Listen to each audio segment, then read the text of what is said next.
Hey everyone, coming from the Idaho Discovery Center, the King Tut exhibit, Treasures of the Tomb. I'm going to talk about a few of the smaller objects in the tomb. Even though their size is smaller, their significance was just as important as anything else found in the tomb. And I'm going to try to show you a few pictures. The first one is the crook and flail, which here is the crook and flail.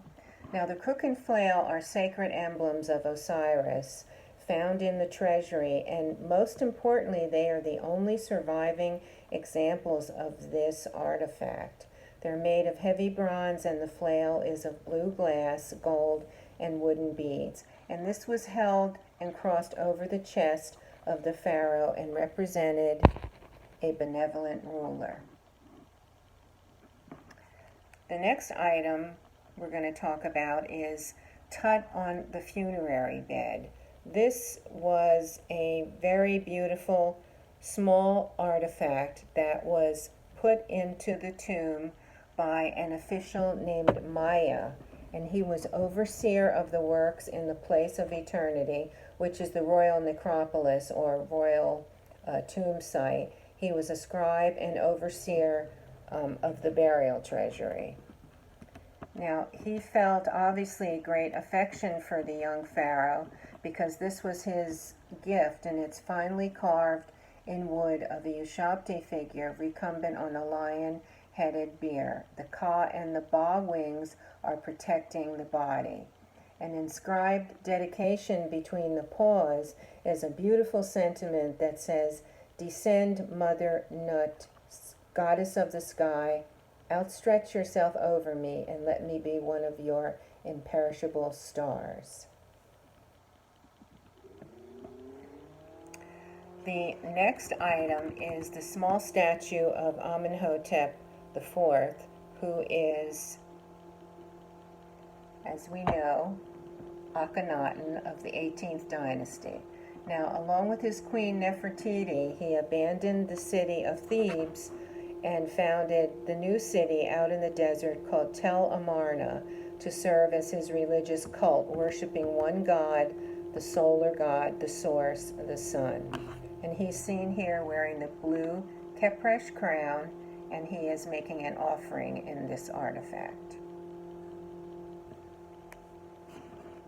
Next, we're going to talk about the small bust of Queen Tiye, who was Akhenaton's grandmother.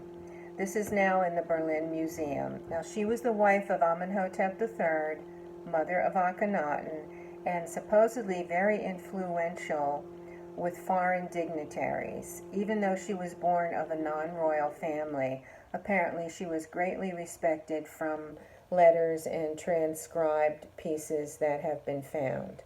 A lock of her hair was buried with her grandson, Tutankhamun. Next item is the alabaster wedding chest. Now, this is in the Cairo Museum, but like most artifacts, will probably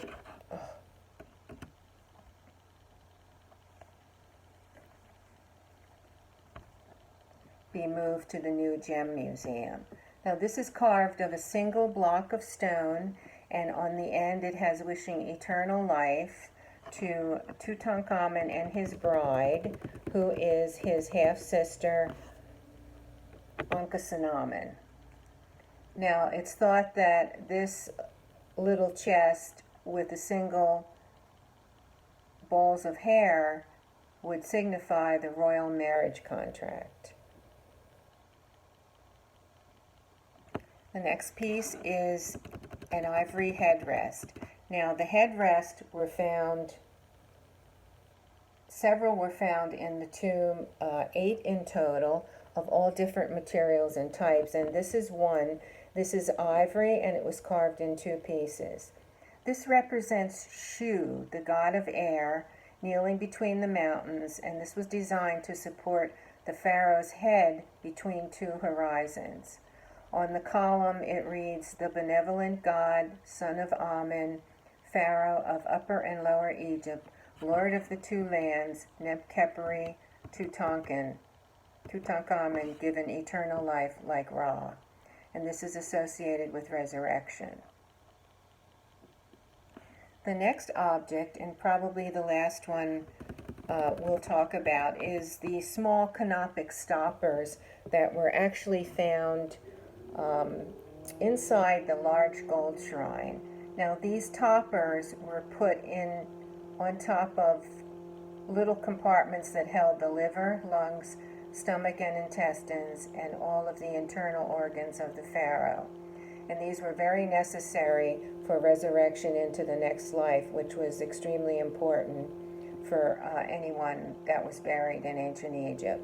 Now the faces are thought to maybe be that of Nefertiti when she took the ritual throne name Smenkare, or they may be that of Tut himself. So that's all for today. Tune in next time. Thanks.